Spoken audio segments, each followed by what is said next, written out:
There's a treasure buried somewhere in the world, waiting just for you. Not gold or jewels hidden in some distant land, but something far more valuable. It's the life you were meant to live. The dream you've carried in your heart since childhood. The calling that whispers to you in moments of silence.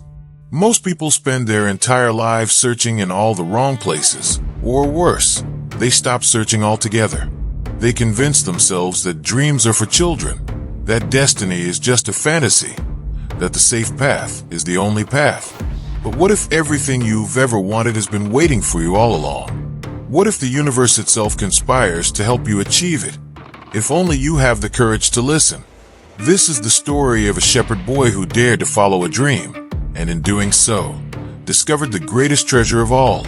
You're watching the book Sanctuary. Paulo Coelho wrote The Alchemist at a time in his own life when he had to choose between safety and dreams. Born in Brazil, he faced the same fears we all do. The fear of failure, the fear of disappointing others, the fear of pursuing something that might never come true. But he chose to follow his heart, and that choice led him to write one of the most beloved books in the world, translated into over 50 languages and read by more than 20 million people. This book is not just a story. It's a mirror held up to your own life, asking you one simple question.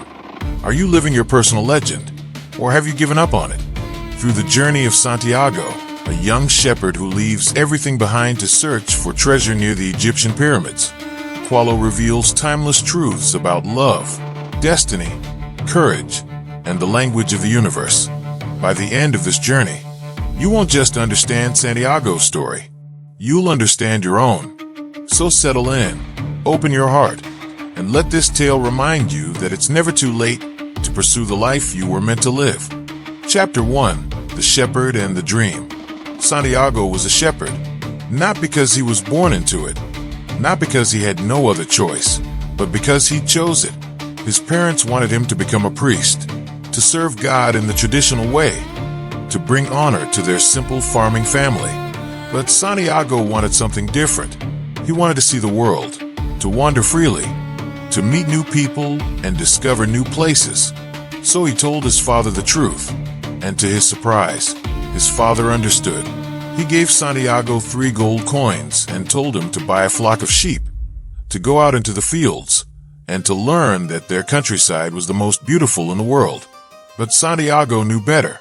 He knew that beauty wasn't confined to one place, that the world was vast and full of wonders, and that he would never be satisfied until he had seen as much of it as possible. So he became a shepherd, leading his flock across the hills of Andalusia, reading books beneath the shade of sycamore trees, sleeping under the stars, and dreaming of the merchant's daughter he had met in a small town. She was the first girl who ever made him want to stay in one place, and that frightened him, because staying meant giving up the freedom he cherished, the life he had chosen for himself. Then came the dream. Twice, he dreamed the same thing, a child playing with a sheep, then suddenly transporting him to the Egyptian pyramids and telling him that he would find a hidden treasure there. The dream was so vivid, so persistent, that Santiago couldn't ignore it. He decided to visit a gypsy woman who interpreted dreams, hoping she could help him understand what it meant. The woman listened carefully, then told him that the dream was clear. He must go to Egypt and find the treasure at the pyramids. In exchange, she wanted 1/10 of whatever he found. Santiago laughed. It seemed absurd, but the woman was serious, and something in her words unsettled him. He left, unsure whether to believe her, unsure whether to pursue such a foolish quest. That same day, he met an old man in the town plaza. The man was strange, dressed like an Arab, reading Santiago's book without asking permission, and speaking in riddles. He introduced himself as Melchizedek, the king of Salem, and he told Santiago something that would change his life forever. He told him about personal legends. Everyone, when they are young, knows what their personal legend is. The old king said, "It's what you have always wanted to accomplish. But as time passes, a mysterious force convinces you that it's impossible to achieve." Santiago listened, captivated. The old man knew things about him that no stranger should know. He knew about the merchant's daughter, about Santiago's past, about the dream. He told Santiago that when you truly want something, the entire universe conspires to help you achieve it. But first, you must have the courage to begin. The old king offered Santiago a choice. He could stay with his sheep, marry the girl, live a comfortable life, and forget the dream. Or he could sell his flock, cross the sea to Africa, and search for the treasure, risking everything for a chance at something greater. To help him decide, the old king gave him 2 stones, Urim and Thummim, which would help him read omens when he was uncertain. Santiago made his choice. He sold his sheep, said goodbye to the life he knew, and boarded a boat to Tangier. He didn't know what awaited him. He only knew that he had to try. Chapter 2. The Lesson of Loss. Tangier was unlike anything Santiago had ever seen. The streets were narrow and crowded, filled with merchants shouting in Arabic, strange smells drifting from food stalls, and people dressed in robes and turbans. Everything was foreign, exciting, and overwhelming. Santiago felt alive with possibility, but that excitement didn't last long. Within hours of arriving, he was robbed. A young man offered to help him, to guide him through the city, to take him to the place where he could buy camels for the journey across the desert. Santiago trusted him. He showed him his money, and in a moment of distraction, the man vanished into the crowd, taking everything Santiago had. Santiago stood alone in the middle of a bustling marketplace, penniless, unable to speak the language, thousands of miles from home. He had no way to return, no way to move forward, and no one to help him. He felt like a fool. He had given up everything for a dream, and now he had nothing. For a while, he sat in despair, wishing he had never left home, wishing he had stayed with his sheep and his simple life. But then something shifted. He remembered the stones the old king had given him, Urim and Thummim. He reached into his pocket, and as he pulled them out, they fell through a hole in the fabric and landed on the ground. At first, he was frustrated, but then he realized something. The hole in his pocket was an omen. The stones were telling him to trust in signs, to let go of fear, and to keep moving forward. He picked up the stones and made a decision. He would not give up. He would find a way to survive, to learn, to earn back what he had lost. He would continue toward his treasure, no matter how long it took. He wandered through the market and came upon a crystal shop on top of a hill. The shop was old and dusty, and business was slow. Santiago offered to clean the windows in exchange for food, and the merchant agreed. As Santiago worked, 2 customers entered and made purchases, which hadn't happened in a long time. The merchant saw this as a good omen and offered Santiago a job. So Santiago stayed. He worked in the crystal shop for nearly a year, learning the language, learning the business, learning patience. He suggested improvements, like building a display case outside and serving tea in crystal glasses to attract customers. The ideas worked. The shop became more successful than it had been in years, and Santiago saved enough money to buy a new flock of sheep and return home. But something had changed. He no longer wanted to go back. The dream of the pyramids still called to him, and he realized that if he returned now, he would spend the rest of his life wondering what might have been. So he made another choice. He would continue the journey. The crystal merchant, who had spent his entire life dreaming of visiting Mecca, but never going, understood. He told Santiago that some people dream because the dream itself sustains them, while others dream because they truly want to achieve it. Santiago was the latter. And so, with the merchant's blessing, Santiago left the shop, bought a ticket to join a caravan crossing the desert, and set off toward Egypt once more. Chapter 3. The Caravan and the Englishman. The caravan was a massive gathering of people, animals, and goods, all traveling together for safety across the vast Sahara Desert. There were merchants, tribesmen, families, and travelers from all over the world, each with their own reasons for making the dangerous journey. Santiago was fascinated by the diversity, the stories, the sense of shared purpose. For the first time since leaving home, he felt like he was part of something larger than himself. On the caravan, he met an Englishman. The man was obsessed with alchemy, carrying heavy bags filled with books about ancient sciences, the philosopher's stone, the elixir of life, and the secrets of transforming lead into gold. He was traveling to the Al-Fayum oasis to meet a legendary alchemist, a man rumored to be over 200 years old, who had discovered the masterwork. The Englishman spent his days reading, barely speaking to anyone, lost in his studies. Santiago, on the other hand, spent his days observing the desert, listening to the wind, watching the camels, and learning the unspoken language of the world. He realized that there were two ways to learn, through books and through experience. The Englishman believed in books. Santiago believed in life. As the caravan moved slowly across the desert, Santiago learned about omens. He learned that the desert speaks, that the wind carries messages, that every detail of the journey holds meaning if you know how to see it. The camel drivers told stories of tribal wars, of bandits, of the dangers that lay ahead. But they also spoke of the soul of the world, the belief that all things are connected, that the universe is alive, and that those who understand its language can achieve anything. One night, the Englishman showed Santiago the Emerald Tablet, an ancient alchemical text inscribed with the secret of the master work. It was written in code, filled with symbols and metaphors that seemed impossible to understand. But Santiago saw something the Englishman didn't. He saw that the truth was simple, that it didn't need complicated explanations. Everything in the universe is one. Everything is connected. And when you truly desire something, the entire universe helps you achieve it. The Englishman was frustrated by Santiago's simplicity. He had spent years studying, reading, searching for the secret, and here was a shepherd boy who seemed to grasp it intuitively. But Santiago wasn't dismissive. He respected the Englishman's journey, just as he hoped the Englishman would respect his. As the caravan neared the oasis, tensions grew. Rumors of tribal wars reached them, and the travelers became more cautious, more fearful. The desert, once a place of peace and silence, now felt threatening. But the caravan continued, guided by the stars, by the knowledge of the leaders, and by the faith that they would arrive safely. When they finally reached the Al-Fayum oasis, it was like stepping into paradise. There were 300 wells, 50,000 date palms, and colorful tents spread across the sand.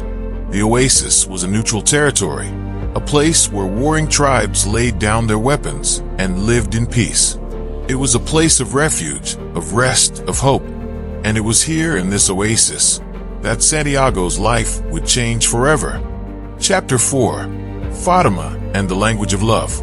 Among the thousands of people at the oasis, Santiago saw her. Fatima. She was filling a jug with water at the well, her face partially covered by a veil, her dark eyes revealing something that words could not. In that moment, time stopped. Santiago felt something he had never felt before, something deeper than attraction, deeper than desire. He felt recognition, as if his soul had found the one it had been searching for all along. The alchemists call it the language of the world. It's the language that needs no translation, the language that everyone on earth understands in their heart. It's the language of love. Santiago approached her, and when their eyes met, he knew. She knew too. Without speaking, without explanations, they both understood that they were meant to find each other. Love is not something you build over time. It's something you recognize instantly, because it was written long before you were born. He returned to the well every day to see her. They talked, they laughed, they shared their dreams. Fatima told him that she had always known the desert would bring her something precious, and now it had. Santiago told her about his journey, about the treasure, about the dream that had led him across the world. And she listened, not with doubt, but with faith. But then came the dilemma. The tribal wars were intensifying. The caravan could not continue. Santiago would have to stay at the oasis indefinitely, and the treasure at the pyramids seemed farther away than ever. He began to wonder if maybe this was his destiny. Maybe the treasure wasn't gold. Maybe it was Fatima. Maybe he was meant to stay here, marry her, live a quiet life, and forget about Egypt. He told her this, and she smiled. She told him something that would echo in his heart for the rest of his life. The desert takes our men from us, and they don't always return. But I am a woman of the desert, and I am proud of that. If you stay because of me, you will always wonder what might have been. You will resent me, and I will resent myself. But if you leave to pursue your personal legend, and you find your treasure, you will come back. And if you don't come back, I will know that you became part of the clouds, the wind, and the soul of the world. Either way, I will be happy, because I will have loved a man who followed his heart. Her words broke him and freed him at the same time. She loved him enough to let him go. And that, Santiago realized, was the truest form of love. Chapter 5. The Alchemist Appears. One afternoon, Santiago climbed to the top of a hill overlooking the oasis. He sat in silence, watching the horizon, thinking about Fatima, about the treasure, about what he should do. As he watched, two hawks appeared in the sky, circling each other. Suddenly, one of them dove toward the other in an attack, and in that instant, Santiago saw a vision. He saw an army with swords drawn, riding into the oasis, preparing to destroy it. The vision lasted only a moment, but it shook him. He knew it was an omen, a warning. He ran down the hill and told the tribal chieftains what he had seen. At first, they were skeptical. The oasis was neutral ground. It had never been attacked. But Santiago insisted, and one of the elders, recognizing the truth in his words, made a decision. They would prepare for battle. The next day, an army did attack the oasis, just as Santiago had foreseen. But because of his warning, the tribes were ready. They defended themselves, and the attack was stopped. The chieftains were grateful, and they rewarded Santiago with 50 pieces of gold. But more importantly, they respected him. He had proven that he could read the language of the world. That night, as Santiago walked through the desert, he encountered a mysterious horseman dressed in black, with a falcon perched on his shoulder. The man was powerful, intimidating, and dangerous. He drew his sword and pointed it at Santiago's forehead, demanding to know who had dared to read the flight of the hawks.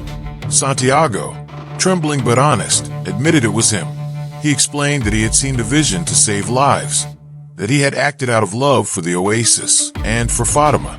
The horseman studied him carefully, then lowered his sword. He told Santiago that courage was the most essential quality for understanding the language of the world. Then he rode away, telling Santiago to find him the next day if he survived.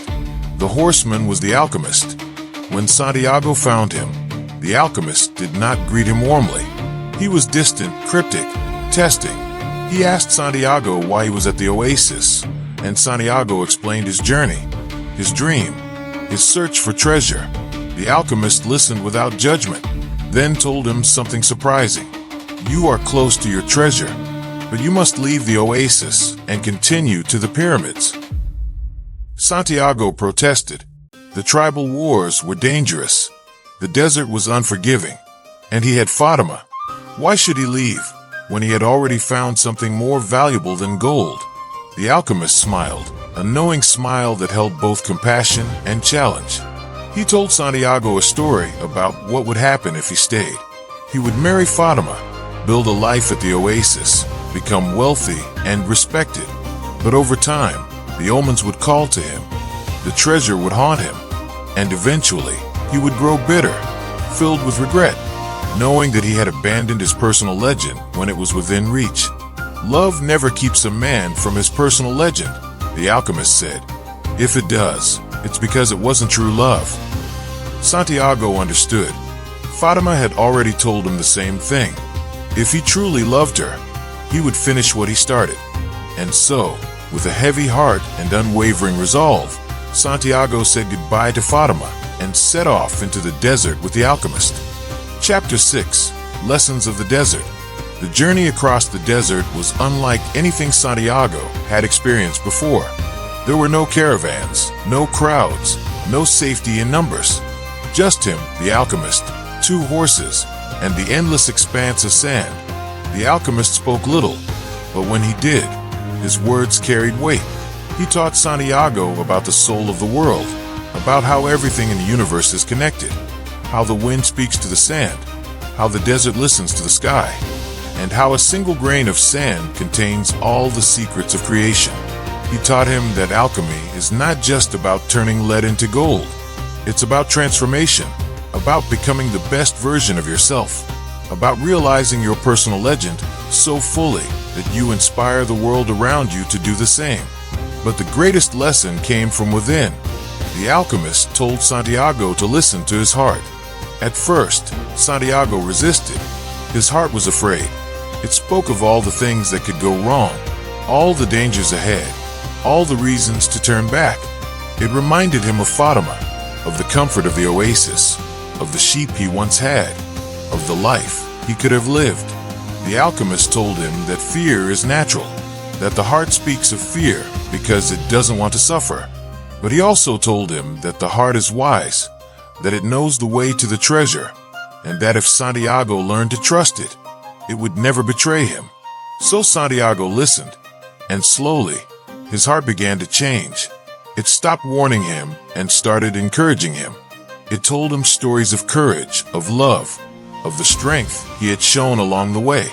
It reminded him that every step of his journey had led him closer to his destiny, and that even if he failed, he would die knowing that he had tried. One day, they were stopped by a group of armed tribesmen. The men searched them, found Santiago's gold, and demanded to know what the alchemist carried in his bags. The alchemist pulled out a small flask and a yellow egg-shaped stone.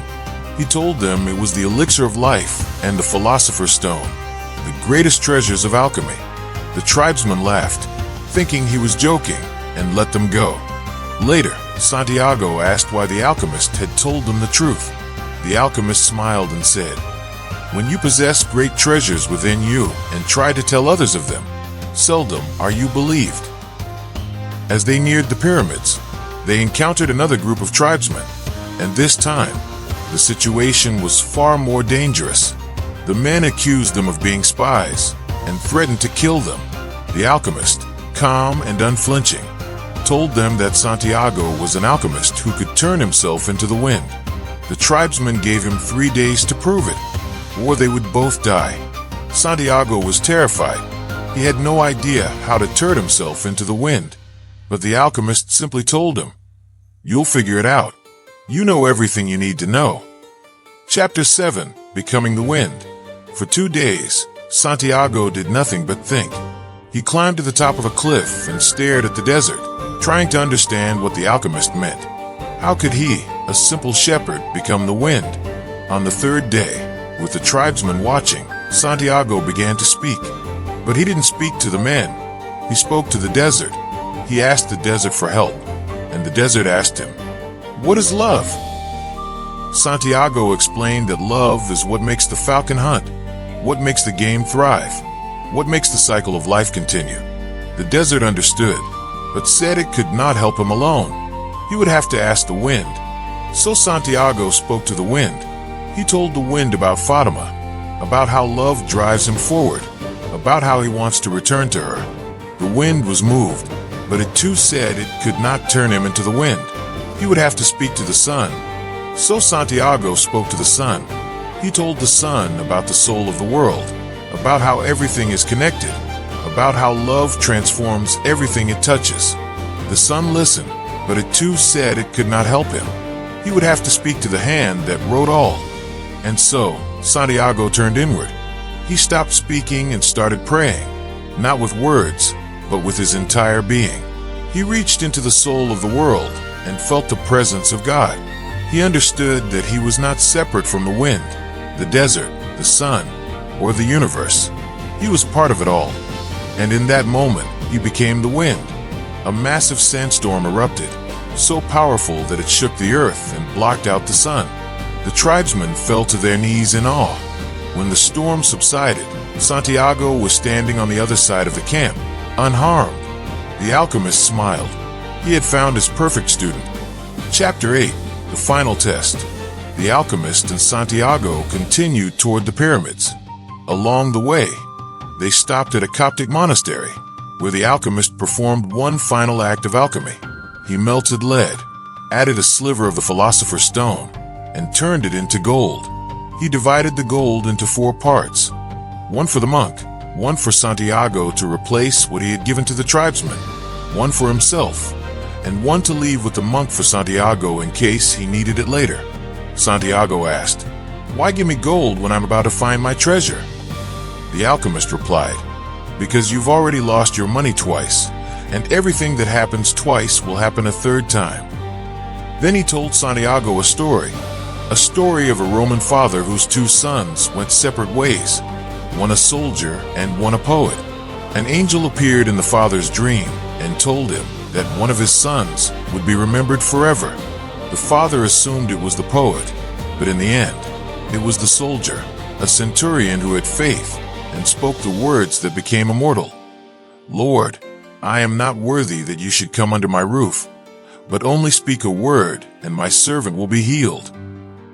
The lesson was clear. We never know which of our actions will echo through eternity. We simply have to live with faith and follow our path. They parted ways, and Santiago rode alone toward the pyramids. His heart was light. He had learned everything he needed to know. The treasure was close. When he reached the pyramids, he fell to his knees and wept. He thanked God for everything, for the king, the crystal merchant, the Englishman, the alchemist, and most of all, for Fatima. He had traveled so far, lost so much, learned so much, and now, finally, he was here. He began to dig at the base of a dune, where his tears had fallen. As he dug, a group of refugees appeared. They beat him, stole his gold, and demanded to know what he was searching for. In desperation, Santiago told them about his dream, about the treasure buried near the pyramids. One of the men laughed and said, "You're an idiot. I had the same dream 2 years ago. I dreamed I should go to Spain, to a ruined church where a sycamore grows, and dig for treasure. But I'm not stupid enough to cross a desert for a dream." The men left. Santiago lay on the sand, bruised and broken, but smiling, because now he knew exactly where his treasure was. Chapter 9, The Treasure at Home. Santiago returned to Spain. He returned to the ruined church where his journey had begun, where he had once slept with his sheep under the sycamore tree. He began to dig at the base of the tree, and soon his shovel struck something solid. He uncovered a chest filled with Spanish gold coins, precious stones, jeweled masks, and ancient treasures that had been buried there for centuries. It was more wealth than he had ever imagined. But the treasure was not just the gold. The treasure was everything he had learned, everyone he had met, every step he had taken along the way. He had left home a shepherd. He returned a man who had seen the world, who had loved deeply, who had learned the language of the world, who had become the wind. The treasure had been waiting for him all along, but he could never have found it without making the journey. As he held Urim and Thummim in his hands, he thought of the old king who had started him on this path. He thought of Fatima, waiting for him at the oasis, and he smiled because he knew that the greatest treasure of all was still ahead of him. The wind blew, carrying with it the scent of the desert and a kiss from far away. Santiago closed his eyes and whispered, "I'm coming, Fatima." The Alchemist is not just a story about a boy searching for treasure. It's a story about you, about me, about every person who has ever had a dream and wondered if it was worth pursuing. Paulo Coelho reminds us that the universe is not indifferent. It listens, it responds, and when you truly want something, when you pursue your personal legend with all your heart, the entire universe conspires to help you achieve it. But the journey is not easy. You will face fear. You will face doubt. You will lose things along the way. People will tell you to give up, to be realistic, to settle for less. And there will be moments when you wonder if it's all worth it. But if you keep going, if you listen to your heart, if you trust in the omens, you will find what you're looking for. And even if the treasure isn't what you expected, the journey itself will transform you into the person you were always meant to become. So ask yourself, what is your personal legend? What dream have you buried because you were afraid? What treasure is waiting for you? Not at the end of the world, but perhaps right where you started. The answer is there, in the silence of your heart. All you have to do is listen. All you have to do is begin. If you enjoyed this story, subscribe to the Book Sanctuary and let the world of words inspire your soul. Until next time, keep dreaming, keep searching, and remember, the treasure is not just in the finding, it's in the journey itself. Retry.